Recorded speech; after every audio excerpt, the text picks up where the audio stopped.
Hey, what's up, everybody? It's just Charles Sabans. I want to welcome you guys to another episode of the Dreamers Pro Show, where we cover everything from sports, hot topics, classic debates, entertainment.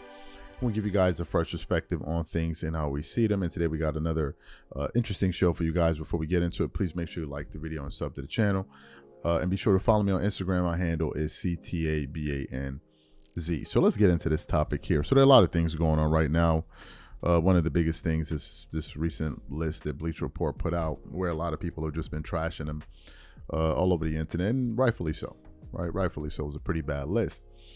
But there's also this story of LeBron James rumors of him potentially leaving the Lakers. We've heard of some possible suitors like the Cavs, the Mavs, the Clippers, and the Warriors. We heard that. And then we heard another bit of information, which was simply this: that the Lakers were only interested in making a trade if it involved expiring contracts. To which Yahoo Sports writer, I think Scoop B, John O'Connor, excuse me. He went off like, how? What do you mean expiring contracts? You have expiring contracts in 2027. You're gonna the only free agents are gonna be in 2027. Are the Lakers stupid? You have Luka, you have LeBron. What do you mean? So some people are pissed off at them about that. But then we got another report from various sources. One of them was Basketball Forever, right?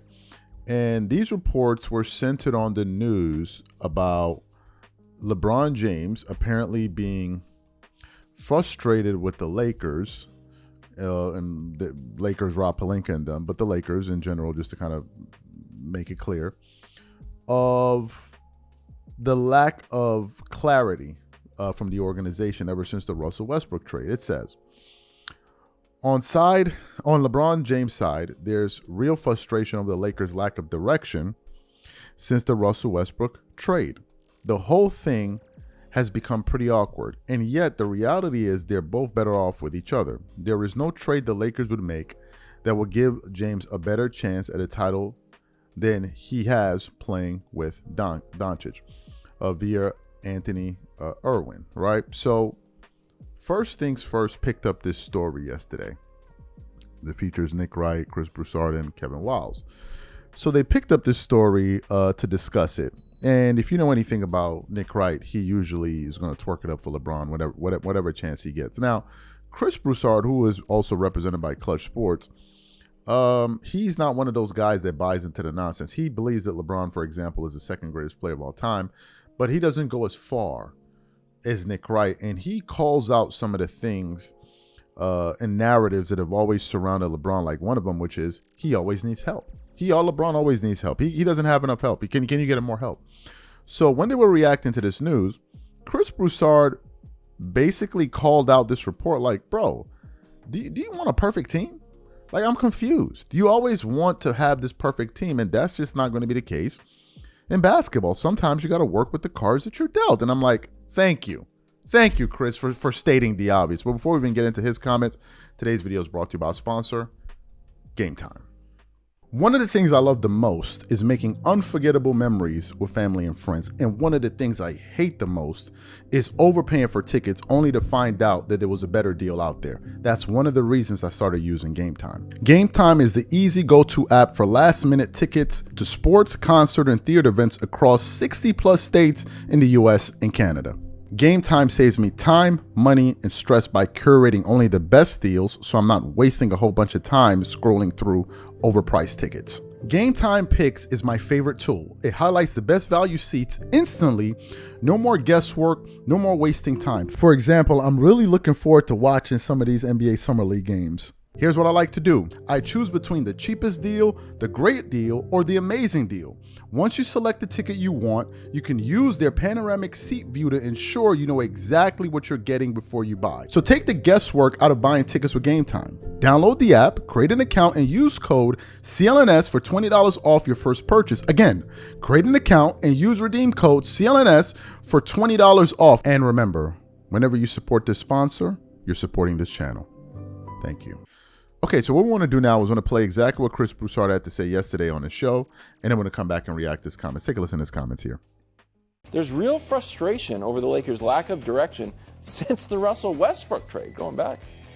The whole thing has become pretty awkward. Yet the reality is, they're both better off with each other. There's no trade the Lakers would make that would give James a better chance at a title than he has playing with Luka. Is it fair for LeBron to be frustrated with the Lakers? Well, let me first say, and Nick and I have both talked about this, the trade with the Knicks for Karl Anthony Towns, I think would give LeBron a better chance of winning a title. Just because it'd be much easier to get to the championship. Of course. Good call. And then once you're there with his experience, you never know. Look, the Lakers certainly have made some mistakes since the Westbrook trade. They haven't been perfect.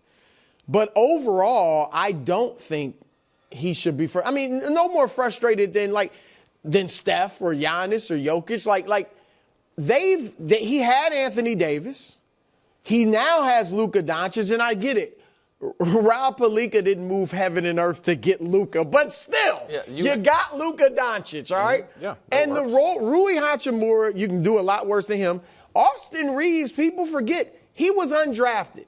They found Austin Reeves, gave him a chance as an undrafted free agent, and he's turned into a 20-point scorer. By the way, they were one of the few teams, a handful of teams, to have 3 20-point scores last season because obviously AD was one, then Luka became one with Reeves and LeBron. And then Gabe Vincent hasn't done much for the Lakers. But that's not a bad signing. He helped Miami. He played a critical role in Miami getting to the finals. But isn't part of your job as a GM to determine what a guy just did? A, is it an outlier or a fluke? Or B, is he able to do it there, but he won't be able to do it here? I disagree with you. I think Gabe Vincent is a bad signing. I didn't think it at the time. Well, but it turns out I was wrong. Yeah, but there are a lot of I didn't even. D'Angelo Russell was there, and he's a bad playoff player, but he was good for them that regular season.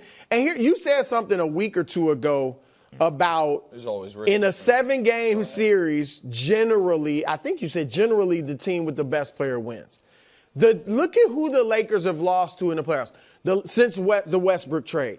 Denver twice. Jokic is the best player in the series. And last year they lost to Minnesota. Yeah, I tend to agree with you that Luka's better than Ant, but maybe not last year's Luka. Like he still was, probably not 100%. So they lost to Anthony Edwards. Yeah, but so nobody has the perfect team. Like I feel like LeBron has gone, because I interviewed him a lot earlier in his career, where he thought he could win with anybody. And he almost did, in Cleveland. Yeah. But he thought he could win with anybody. I feel like he's gone from I can win with anybody to I need the perfect team. Everything has to be. No, nobody has the perfect team. That's why your superstars have to get you over the hump sometimes when you don't have the perfect team. Excellent. So you heard what Chris Broussard had to say. What are my thoughts about this? I think Chris is stating the obvious. Okay, I think he's stating the obvious. From my vantage point, and from the vantage point of many people, we're looking at it from a totally different standpoint. First of all, since LeBron has gotten there, the Lakers have bent over a lot for him. Okay, let's just look at some of the things that have occurred since he got there. They fired Luke Walton. They hired Frank Vogel.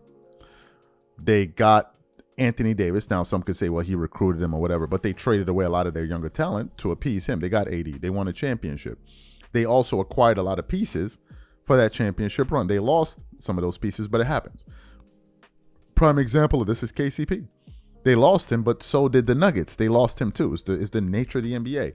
So they lost him. Then Vogel wasn't good. No. Then they got Russell Westbrook, which was LeBron's camp recommendation. They get him. The thing blows up in their face. Then Russell Westbrook becomes the problem. Then they say, okay, Frank Vogel is the problem. Get us a new coach. We get a new coach. Darvin Ham, who I believe was also represented by Clutch. They got him. A year and a half later, he's a terrible coach. He doesn't know what he's doing. Fire Darvin Ham, right?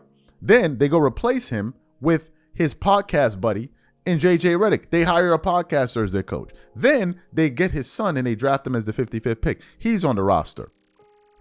Then the Lakers decided, you know what? We're going to do something for ourselves for a change. We're going to do something for ourselves. We've been doing a lot for you. Let's do something for us. And then they went out there and traded away AD and got a younger star, a better player, and Luka Doncic, a player who had just come from the NBA Finals. They got him. And now all of a sudden, we don't know the direction of the team. Now all of a sudden, there's been frustration over what were the Lakers supposed to do? Who did you want them to draft? Who are y'all expecting for them to get? I mean, draft or trade for. And Chris is like, this is always a story. And secondly, he's like, bro, work with what you have. Figure it out. Funny enough, those were the same comments that Kobe made a number of years ago when he was still alive. When LeBron was crying about the help he doesn't have. It's like it's just like a song on repeat, man. It's like a one song playlist. It's always on repeat. But when you have a clutch guy and Chris Broussard saying it, you know it's bad. Now, Nick tried to, no, well, you know, you understand, no, yes, you know, because he's always going to sit up there and twerk it up and pour honey all over his ankles and rub it on his beard. But for normal people, it's like, bro, when does it end? But apparently it doesn't, because we're going on 23 years with this same narrative. So these are my thoughts, guys. Whatever you guys think, please leave your thoughts and comments in the comment section, and we'll catch you on the next show. Peace.